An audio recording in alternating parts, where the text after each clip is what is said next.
राम राम जी सारे साथियां ने। बॉर्डर पे देखेंगे जो बहुत बड़ा किसान आंदोलन चल रहा है, हरियाणा पंजाब के बॉर्डर पे देखेंगे तो लाखों की संख्या में किसान इकट्ठे हैं। लेकिन उस सब के बावजूद भी हमें प्रतीत हो रहा है, ऐसा दिख रहा है कि जो सरकारें चाहती हैं उसी प्रकार का काम हो रहा है और नौजवानों के ऊपर गोलियां दागी जा रही है।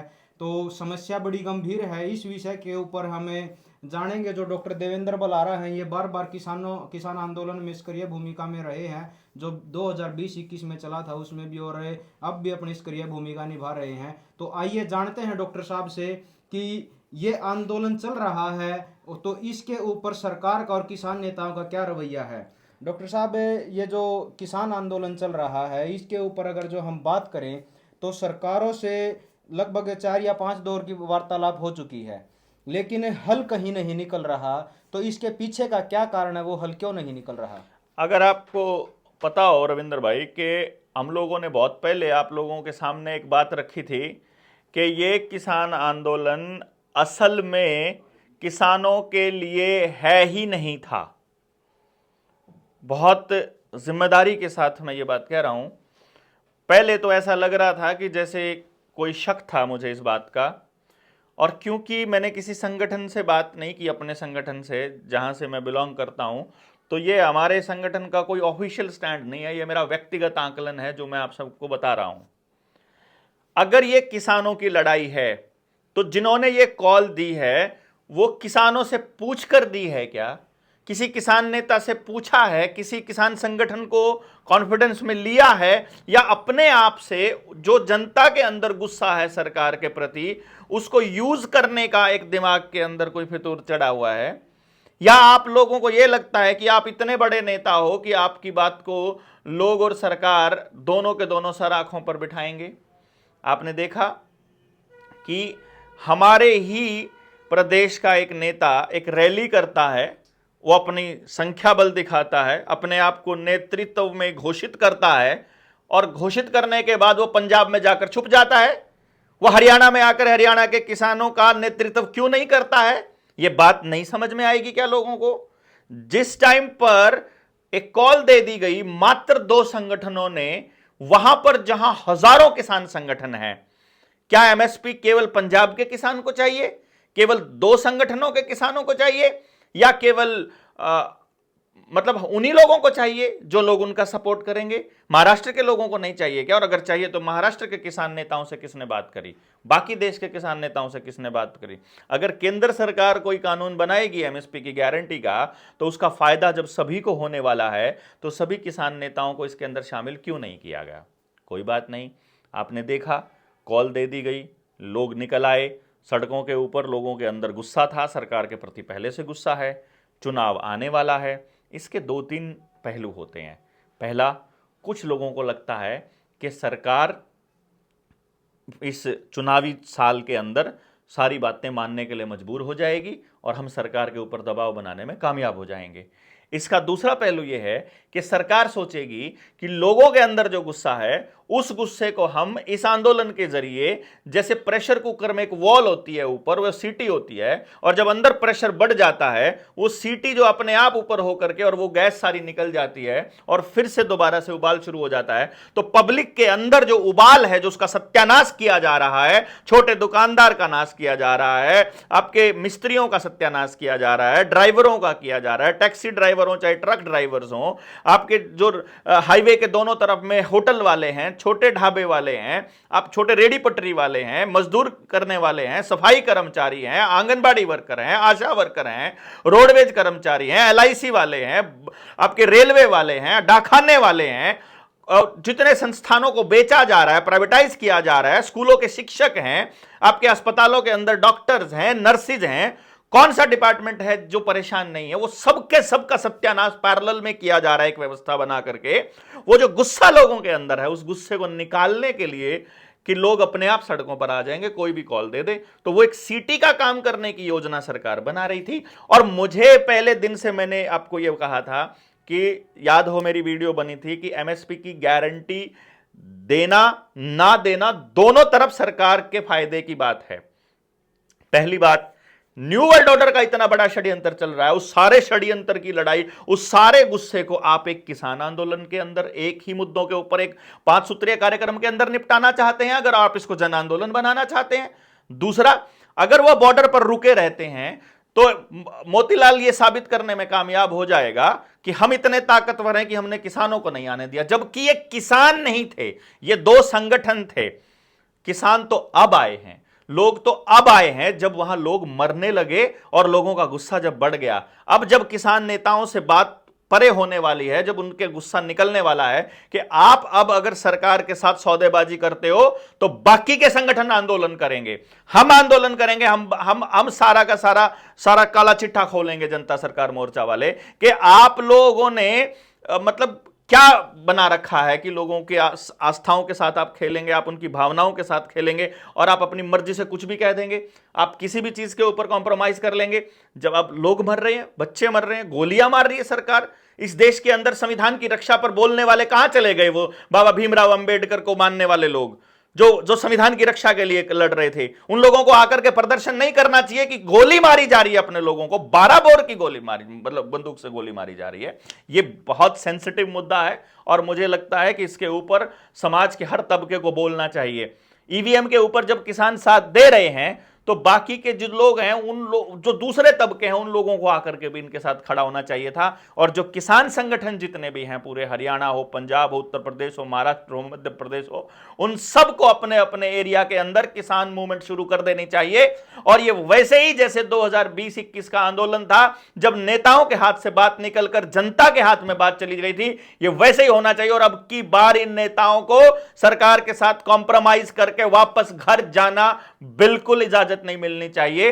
तो जब इन्होंने सोचा कि नहीं पार करने देंगे अगर बॉर्डर, तो भी हमारी जीत हम बता देंगे, किसानों से मजबूत हैं, और अगर पार करके आ गए तो एमएसपी दे देंगे और कह देंगे हम तो मतलब हम तो किसानों के साथ ही अब हैं। इसमें एक और बात है डॉक्टर साहब कि जो पिछले 13 महीने जो आंदोलन चला, उस आंदोलन में 40 से लेकर 45 संगठन थे जो एसकेएम नेतृत्व कर रहा था।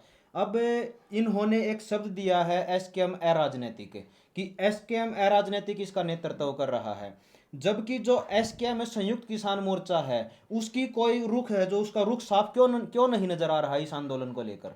अरे आप रातों रात कोई भी कॉल दे देंगे। आपको ध्यान हो, हम जनता सरकार मोर्चा की एक रैली करी थी 19 तारीख को। हमारे संगठन का एक बहुत महत्वपूर्ण साथी जो पहले दिन से हमारे साथ में था, मुझे अभी 1 हफ्ता पहले मिला इस आंदोलन के दौरान, और उसने मुझे अपने मन की बात बताई कि मैं 19 की रैली में इसलिए नहीं आया था क्योंकि रैली के आयोजन करने वाले, जिसमें मतलब मुख्य तौर पर जो लोग थे, उन्होंने मुझसे सलाह मशवरा नहीं किया रैली करने के लिए। ये तो छोटी सी बात थी। किसान नेताओं को मालूम ही नहीं है अगर कि आपकी रणनीति क्या है। देखिए, आपने कॉल दे दी कि 13 तारीख को किसान दिल्ली कूच करेंगे, जनता कूच कर रही है। संगठन के तौर पर हमने कहा किसानों की हर जायज मांग का हमारे को समर्थन है।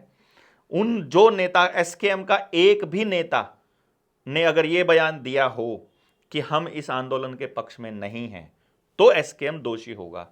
एसकेएम के हर नेता ने एक बात कही है, सिद्धांतिक रूप से किसान के हर मुद्दे पर, जायज मांगों पर हम हर संगठन के साथ हैं और इस आंदोलन का भी समर्थन करते हैं। तो ये नहीं है कि एसकेएम ने वो नहीं किया, लेकिन ये कॉल एसकेएम की नहीं थी। उन्होंने गेम ही तो यही खेला था ना कि एसकेएम के लोगों को पॉलिटिकल साबित कर दो पब्लिक की नज़रों में, और ये नॉन पॉलिटिकल रह गए हैं, इनका आंदोलन बना दो और 2-4 चेहरों को चमका दो, और उन्हीं चेहरों के नाम आने चाहिए और किसी के नाम नहीं आने चाहिए, और लोगों को लगना चाहिए कि वो जो कहेंगे वही कहेंगे। दिन में लोगों के अंदर उबाल है, गुस्सा है, आप कहते हो कि नहीं पूरा दिन खड़े रखो। पब्लिक को पूरा दिन इंतजार में खड़े रखना, इंटरनेट नहीं चल रहा है, आप अपनी जानकारी लोगों तक नहीं पहुंचा पा रहे हैं, आप अपनी पूरी वास्तविक स्थिति नहीं बता पा रहे हैं, तो पब्लिक इधर से कंफ्यूज्ड है, उधर से वो जनता जो वेट कर रही है अपने नेताओं का, वो कंफ्यूज है, फोन कर करके पूछते हैं, नेट नहीं चल रहा है तो फोन करके पूछे क्या रहा मीटिंग में, क्या रहा, अभी तो अंदर गए हैं, अभी तो बैठे हैं, 4-4 घंटे इंतजार करवा के केंद्र के नेता आते हैं वहां पर उन मीटिंग्स के अंदर और बकवास करके निकल जाते हैं कि हम जा करके पूछेंगे, कि वो कहते हैं हम अपनी घरवाली से किससे पूछेंगे, खसम बैठा है तुम्हारा कोई वहां जिससे पूछोगे, भेजा क्यों है फिर अगर तुम निर्णय नहीं ले सकते हो? ऐसे आदमी को भेजना चाहिए जो निर्णय ले सकता है वहां पर, उसको पावर दे के भेजनी चाहिए कि तुम यहां तक बात कह सकते हो, वो बोल देगा मैं यहां तक कह सकता हूं, इससे आगे नहीं कह सकता। और लेकिन ऐसा कुछ नहीं कहते, वो लटका के रखते हैं ताकि लोग कंफ्यूजन में उनको लगे कि उनकी ऊर्जा व्यर्थ हो रही है और वो लोग इस आंदोलन के अंदर जानबूझकर मतलब पीछे हट जाएं और किसान का नाम बदनाम हो और सेफ्टी वॉल की तरह ये ऊर्जा लग के, और फिर जो ईवीएम से इन लोगों ने सरकार बनानी है उसका क्रेडिट ये लोग किसान को देना चाहते हैं। जैसे पुलवामा का खाया, पुलवामा पर किसी ने वोट नहीं किया लेकिन सोशल मीडिया पर यह चला कि ये पुलवामा की वजह से जीते थे, तब भी जीते ईवीएम से थे। आज ये किसान के नाम पर जीतना चाहते हैं क्योंकि राम मंदिर के नाम पर इनको किसी ने वोट नहीं दिया। राम मंदिर का जो फैसला है वो तो सुप्रीम कोर्ट का था, राम मंदिर का जो निर्णय है वो तो राजीव गांधी पहले बता कर गया था, राजीव गांधी ने जो कहा था उसी निर्णय पर सुप्रीम कोर्ट ने मोहर लगाई है और उसी का खाने जा रहे हैं ये लोग। तो ये तो सारा का सारा फ्रॉड, पता चला राम मंदिर के नाम पर पैसे खा रहे हैं, वहां ट्रस्ट बना रहे हैं, जमीनें बेच रहे हैं, सारा का सारा ट्रस्ट का पैसा, दान का पैसा बोर्ड बना करके सरकार खा रही है, खा करके अडानी को वो डोनेशन दे रही है, कर्जा तो नहीं दे रही, डोनेशन दे रही है वो तो अडानी को भी अंबानी को भी। तो इस तरह से पता लग रहा है कि सारे देश के मंदिरों को सरकार खा चुकी है, वहां पर बोर्ड बना करके, पर्यटन स्थल डेवलप कर करके, ओयो के कमरे डेवलप करके, मंदिरों को, आस्था के स्थान को भी इन्होंने रंडी खाना बनाने की योजना बना रखी है। यह हालत करके इनको मालूम है और देश के लोगों को भी पता है कि ये लोग समाज को बर्बाद करने की दिशा में काम कर रहे हैं, इसलिए उनका वो पैंतरा नहीं चला। तो इन्होंने कहा कि हम किसानों के नाम पर वोट लेने की दिखा सकते हैं, मतलब परसेप्शन बना सकते हैं, और मुझे लगता है ये भी नाकाम होने वाला है। तो ये जो आंदोलन चल रहा है इसका आपका सीधा सीधा मतलब है जो स्पष्ट है वो ये कहना है कि नेतृत्व कमजोर है और सरकार के द्वारा ही इनको खड़ा किया गया है ये आंदोलन। नेतृत्व तो मुझे लगता है ही नहीं है। जिस जिस किसी संगठन के पास इतने लोग हों जो आपके एक इशारे का इंतजार कर रहे हों और फिर भी वो लोग ड्रामा करते हैं, पहली रात में आकर के वीडियो के सामने आकर कहते हैं हो सकता है ये हमारी आखिरी बातचीत हो आपसे, हो सकता है हमारी आखिरी वीडियो हो, हमारे को ऊपर गोली लगे नेतृत्व के ऊपर, और जब आगे चलना होता है तब मीटिंगों में भाग जाते हैं, फिर कहते हैं नहीं अभी कोई नहीं है। क्यों कहा 11 बजे हम लोग तोड़ देंगे? क्यों कहा? अगर आपको मीटिंग का इंतजार करना था तो आप अल्टीमेटम देते हो, फिर वापस लेते हो, फिर देते हो, फिर वापस लेते हो। समर्थन करने वाले आदमी को समझ में नहीं आएगा हम क्या कर रहे हैं और वो कंफ्यूज हो जाएगा, पब्लिक नेतृत्वहीन हो जाएगी और फिर अराजकता का माहौल लाएगा। और यही तो ये लाना चाहते हैं, गृह युद्ध की स्थिति तो लाना चाहते हैं। जैसे मुसलमानों को बदनाम किया था अमेरिका ने, वैसे ही ये लोग सिखों को बदनाम करना चाहते हैं और अराजकता के नाम पर सीसीटीवी कैमरे, ड्रोन और नए कानून थोप करके ऑर्डर आउट ऑफ केओस, यही तो न्यू वर्ल्ड ऑर्डर है, यही तो एजेंडा 2030 है, इसी को तो अमली जामा पहनाना है। ये सरदारों के सिर पर मढ़ना चाहते हैं, जबकि ये कामयाब नहीं होने देंगे हरियाणा के लोग। तो इसमें जैसे सब लोग जानते हैं कि चुनाव नज़दीक है, कभी भी देश के अंदर आचार संहिता लग सकती है। तो ये आचार संहिता के नज़दीक आकर इसमें सरकार या जो ये किसान संगठन है ये साबित क्या करना चाहते हैं, ये किस ओर लेकर जाएंगे इस आंदोलन को? अगर अब आचार संहिता लग जाती है तो ये पूरे का पूरा जो आंदोलन है, जो मुहिम खड़ी हुई है, ये मुहिम धराशायी हो जाएगी। देखिए, मैं ये समझता हूं कि आंदोलन करने वाले व्यक्ति को ये लगता है कि मैं अपनी बात रखूंगा और अगर चुनाव के वक्त रखूंगा तो वोट लेने के लिए सरकार मुझे सुनेगी और मेरी बात को तवज्जो देगी। वो तो इस उम्मीद में अपने घर से निकला था, लेकिन नहीं, सरकार को तो पता है कि टाइमिंग क्या रखनी है और आचार संहिता लगने के बाद में हम कोई एग्जीक्यूटिव ऑर्डर नहीं निकाल पाएंगे, ऐसा करके कोई ड्रामा सरकार कर देगी और यही लटकाने का प्रोसेस भी जारी है। लगातार रोज़ की रोज़ डिले करने का काम इसलिए किया जा रहा है ताकि आचार संहिता का नाम ले करके इस आंदोलन को दोबारा से दबाया जा सके। पर मैं समझता हूँ कि जैसे हम लोग, आपने देखा होगा कि हम जनता सरकार मोर्चा के लोग हैं, जब किसान आंदोलन में परमानेंट हम लोग बैठे हुए थे और किसान आंदोलन को स्थगित किया गया, उस दिन हमने ये कहा था कि हम लोग घर अब वापस नहीं जाने वाले हैं और हम लगातार इस मुहिम को जारी रखेंगे और हमने आज तक भी हम लोग उसी मिशन पे लगे हुए हैं, जागृति के मिशन पर, और उसका परिणाम हम देख रहे हैं कि जहां पंजाब में किसान आंदोलन के वक्त गिने चुने लोग थे बोलने वाले, वहां आज न्यू वर्ल्ड ऑर्डर स्टेज से बोला जा रहा है। तो कामयाबी इस तरह लेवल पर है कि लोगों में जागरूकता आ रही है। अगर ये आचार संहिता में फंसाकर आंदोलन को तोड़ना भी चाहते हैं, यकीन मानिए सरकार बनने के 6 महीने के अंदर अंदर इस देश के अंदर एक बहुत बड़ी क्रांतिकारी बदलाव के लिए एक आंदोलन और होने वाला है, जो इस दुनिया के इतिहास में लिखा जाएगा, और उसके लिए लोग सड़कों पर उतरने के लिए तैयार बैठे हैं। तो सरकार अगर इस षड्यंत्र में कामयाब हो भी जाती है, आई डोंट थिंक कि इससे कोई समाज का नुकसान होगा। समाज को असलियत ही पता लगेगी। जो चोर हैं, जो मैनेज किए जा सकते हैं, जो सरकार द्वारा चलते हैं, जो लालची होंगे, जिनको वोट चाहिए, जिनको चुनाव लड़ना है, जिनको पैसे खाने हैं, उन लोगों की हकीकत सामने आ जाएगी। और मुझे लगता है वो आने के बाद लोगों को पता चल जाए तो भी अच्छी बात है। जब जागो तभी सवेरा, जब समझ में आए तभी चल जाए। अब अंतिम सवाल लेंगे इस विषय के ऊपर।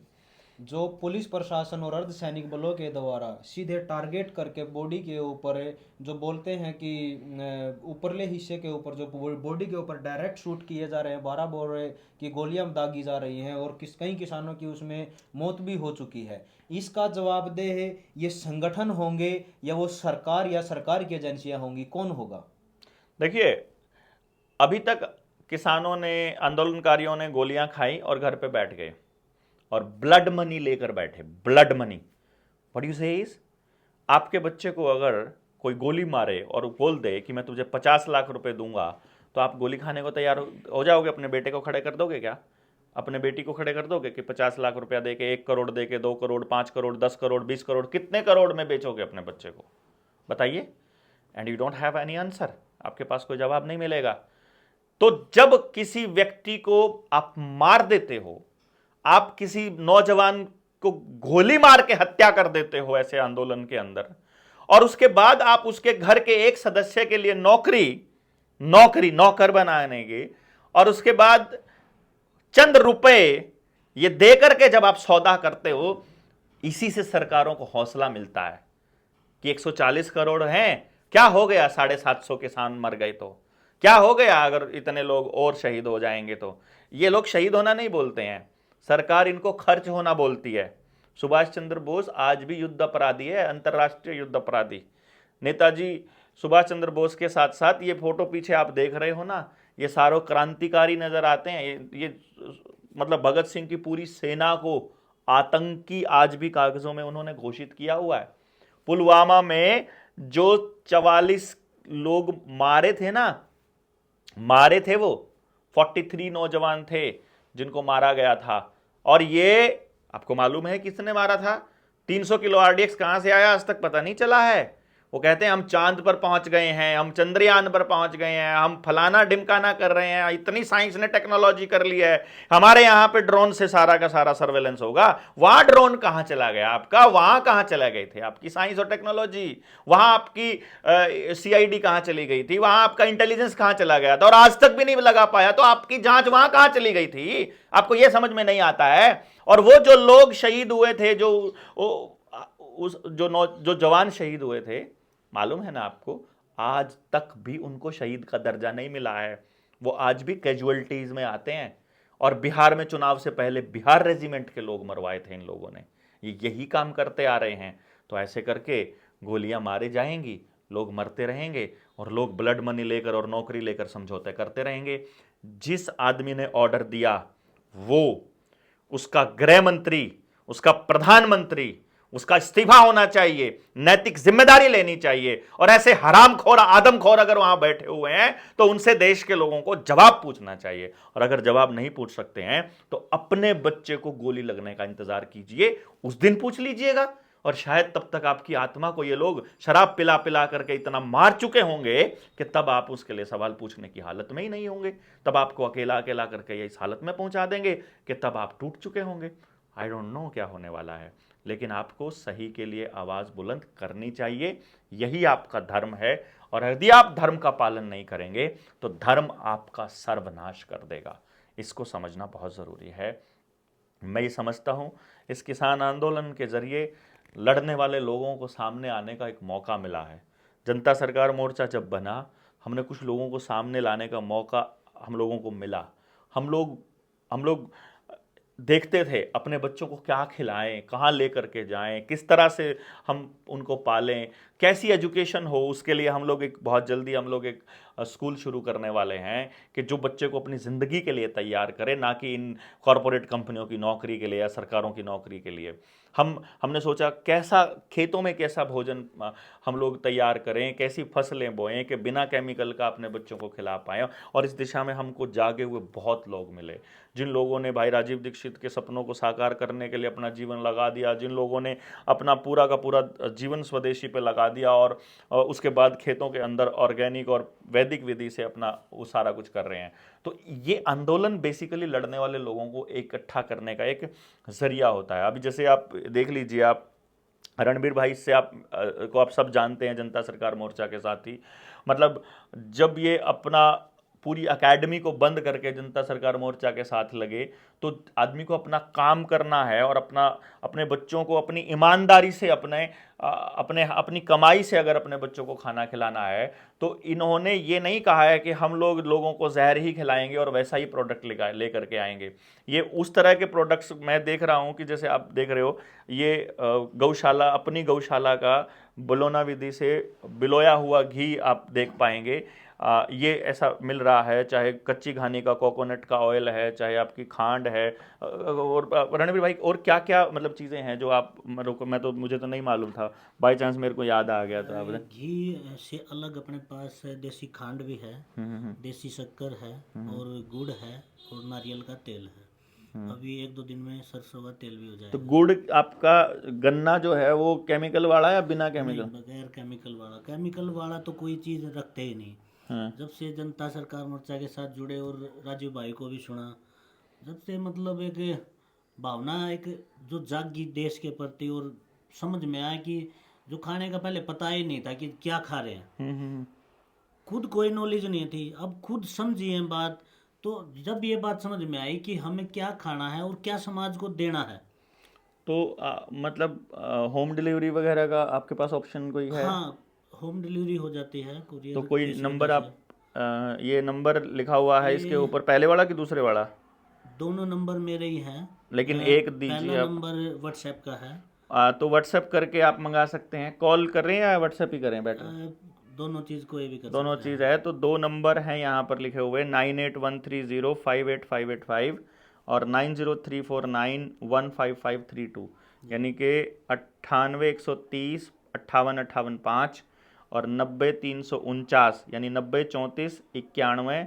दोबारा से बोल रहा हूँ इस नंबर को, 90 34 91 मतलब 91 और 55 32। तो इन पर आप ऑर्डर करके होम डिलीवरी हो जाएगी कहीं भी, ऑल इंडिया में कहीं भी। तो अमेरिका में मंगाना हो तो किसी ने कुरियर की सुविधा है जी। कुरियर की सुविधा है, तो फिर इंडिया में क्यों कह रहे हो? फिर आप ऑल वर्ल्ड में कितने भी मंगाना हो किसी ने, हाँ, पूरी कहीं भी दुनिया में मंगा किसी सकते में हैं। कोई भी मंगा लो, चाहे अमेरिका मंगा लो, कनेडा वाले देसी खांड देसी घी मंगाना है गाय का। इंडिया में इसलिए बताया था मैंने, बोल दिया कि ज़्यादातर यही खाते हैं लोग, उनको पता ही नहीं क्या डंगा खा रहे हैं। हाँ, जो हमारे साथी जाए हुए हैं या जो बाहर से जुड़े हुए हैं उनको पता है, जिनका कॉमन सेंस जिंदा है, वो वेट करते हैं कि कोई असली चीज़ हमको मिले खाने को, और वो यहाँ से ले करके भी जाते हैं वहाँ बहुत सारे लोग। तो आप इस पे विचार करें कि भाई हम अपने बच्चों को क्या खिला रहे हैं, क्या नहीं खिला रहे हैं। और जो ये आंदोलन है, मैं समझता हूँ कि ये तो बहुत एक छोटी सी बात है, लेकिन आंदोलन को आप लाइटली मत लीजिए। अपने समाज के लोगों को जोड़ने के लिए ये एक ज़रिया होता है। जैसे आपके पास अपने रिश्तेदारों से मिलने के लिए जगह नहीं होती, समय नहीं होता और आप निकाल नहीं पाते, फिर अचानक से किसी रिश्तेदार के यहाँ कोई फंक्शन हो जाता है या कोई मिस हैपनिंग हो जाती है और फिर आप जाते हैं और आपको वहाँ सारे रिश्तेदार मिलने का एक मौका मिल जाता है। तो आंदोलनकारियों के मिलने का एक जगह है। वहाँ चोर भी घुस जाते हैं, हालांकि जेब कतरे भी जाते हैं वहाँ भीड़ देख करके कि जेब कतरे को मिलेगी। अपना सामान बेचने वाले लोग भी चले जाते हैं, अपने पर्चे बांटने वाले, अपना प्रचार करने वाले पहुँच जाते हैं। लेकिन उससे भी बड़ी बात यह है कि अगर आंदोलन लंबा चलता है तो हमको लड़ने वाले लोग भी मिल जाते हैं। तो वो लड़ने वाले लोग आज सड़कों पर हैं और आपके लिए लड़ रहे हैं, क्योंकि जब बच्चे बचेंगे, खेत बचेगा, ज़मीनें बचेंगी, तो ना केवल उनके बचेंगे, फिर आपके भी बचेंगे। इसलिए समाज के हर तबके से मेरी गुजारिश है कि सारे तबके मिल करके किसान आंदोलन को जन आंदोलन बना दीजिए, और इसको चंद लोगों के हाथों की कठपुतली बनने से हमको बचाना ही होगा, ऐसा प्रतीत होता है। जी, आप सब ने डॉक्टर देवेंद्र बलहारा की प्रतिक्रिया जानी किसान आंदोलन को लेकर, कि किस प्रकार क्या कुछ खेल खेला जा रहा है, या किस प्रकार क्या कुछ सरकारों के द्वारा और इन किसान नेताओं के द्वारा जो अपने आप को एसकेएम में राजनीतिक बोलते हैं, जो दो संगठन मिलकर चले हैं और लोगों की जन भावना के साथ खिलवाड़ कर रहे हैं, ऐसा डॉक्टर देवेंद्र बलहारा जी का कहना है। आप लोग कमेंट बॉक्स में अपनी राय जरूर दीजिएगा, लगे तो वीडियो को शेयर कीजिएगा, लाइक कीजिएगा, कमेंट के माध्यम से आप जरूर बताइए कि क्या ये व्यक्ति सही कह रहा है या गलत कह रहा है। एक चीज़ का और मैं विशेष ध्यान लेकर जाना चाहूँगा आप सब साथियों का, कि ये वही व्यक्ति है जो उस गुलामी के दौर में, जो 2020 के अंदर जो महामारी के नाम पर पूरे देश के अंदर ड्रामा चला था, जिसने कहा था कि ये मत पहनो और ये टीके मत लगवाओ, लेकिन लोग उस समय पर इस व्यक्ति को पागल बोलते थे। लेकिन आज सबको महसूस हो रहा है कि ये वो व्यक्ति था जो बिल्कुल सच्चाई के साथ खड़ा था, वो बातें बता रहा था जिसके ऊपर लोग यकीन नहीं कर रहे थे, लेकिन वो बात आज सच साबित होती नजर आ रही है। तो एक बार इस जो डॉक्टर साहब ने जो अपनी प्रतिक्रिया दी है, इसके ऊपर भी अपनी तार्किक बुद्धि लगाकर कमेंट जरूर कीजिएगा, और वीडियो को लगे तो लाइक शेयर जरूर कीजिएगा। बहुत बहुत धन्यवाद साथियों, आप सब साथियों का बहुत बहुत जय हिंद, जय भारत। जय भारत।